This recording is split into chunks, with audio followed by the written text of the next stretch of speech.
আসসালামু আলাইকুম, মোহিত pigeon farm YouTube চ্যানেলের পক্ষ থেকে আপনাদের সবাইকে জানাই সালাম শুভেচ্ছা। বৃষ্টির সময় যারা কবুতর পুষবেন তারা কিন্তু অবশ্যই কিছু মেনটেন করবেন খাবারের নির্দেশনা। আমি কিন্তু দেখুন এখানে ধান আর সরিষা দিয়েছি।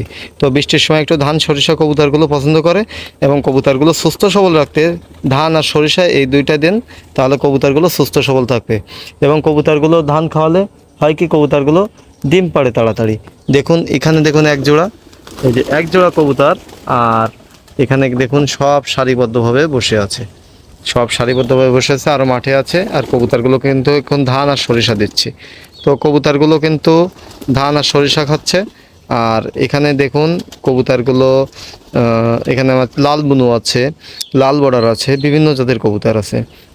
তো আপনারা যারা চাচ্ছেন যে নতুন পালকরা ভাই কবুতর পালন করে লস খাবেন না, তাদের জন্য কিন্তু ভিডিওটি। কারণ আপনারা যারা ভাবছেন যে ভাই কবুতর পালন, কোন কবুতর পালন করলে ভাই লস হয় না, ভাই অবশ্যই জালালি কবুতর পালন করবেন, কোনো লস নাই ভাই। হাট বাজারে নিয়ে বিক্রি করলেও ভাই কোনো লস নেই, কারণ এগুলোর চাহিদা অনেক। এই যে আমার এখানে দেখছেন যে লাল বর্ডার কবুতর, এই লাল বর্ডার, বিশেষ করে লাল বর্ডার কবুতরের কিন্তু প্রচুর চাহিদা। এখানে কিন্তু লাল বর্ডার কবুতরগুলো কিন্তু আমি 2000 টাকা জোড়া বিক্রি করি। কারণ এখানে কিন্তু তারপরও লাল বর্ডার কবুতর আমি কিন্তু আরও ছিল বেশি, অনেক বিক্রি করে ফেলছি।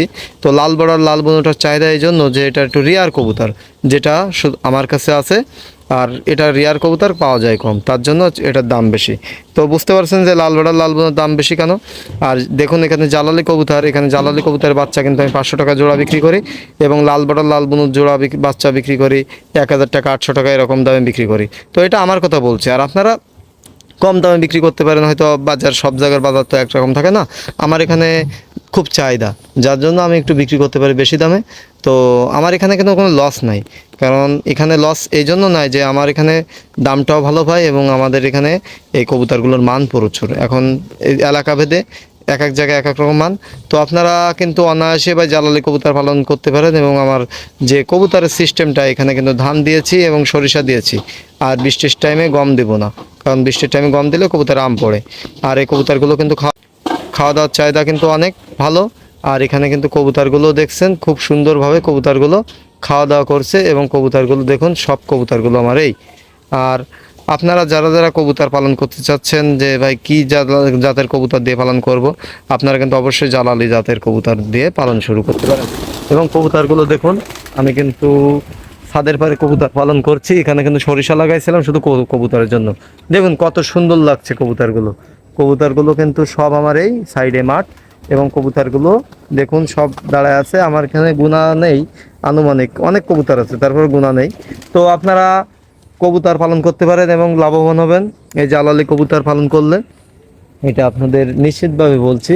কারণ এখানে জালালি কবুতরে ভাই লস নাই, এখানে লাভ আছে কিন্তু লস খুব কম। যদি আপনার কোনো ভাইরাসজনিত কারণে কোনো কিছু, যদি আল্লাহ না করুক, যদি ভাইরাসজনিত কারণে কবুতর না শেষ হয়, তাহলে ভাই এখানে কোনো লস নাই। কারণ জালালি কবুতর এদের ভালো, দামও ভালো, এবং কবুতরের চাহিদাও ভালো, এবং কবুতর দেখতেও খুব ভালো লাগে। এবং জালালি কবুতরগুলো পালন করলে এরা মাঠ থেকে খেয়ে আসে। আমি কিন্তু সকালবেলায় কবুতর ছাড়ছে, সকাল ধরে খাওয়া দাওয়া দেয়নি। তারপরেও বৃষ্টির সময়, তার জন্য কিন্তু একটু খাবার দাবার একটু বেশি দেবেন আপনারা, কারণ বৃষ্টির টাইমে মাঠে খাবার কম থাকে। তারপরেও এরা খাওয়া দাওয়া করে আসছে, এই এখন খাবার দিলাম। সকাল ধরে কিন্তু ভাই কবুতর খায়নি, মাঠ থেকে যা খেয়ে আসছে। তো আজকে পর্যন্তই, সবাই ভালো থাকবেন। আর আমার চ্যানেলে যারা নতুন দর্শক, অবশ্যই চ্যানেলটি সাবস্ক্রাইব করে পাশে থাকবেন। আসসালামু আলাইকুম।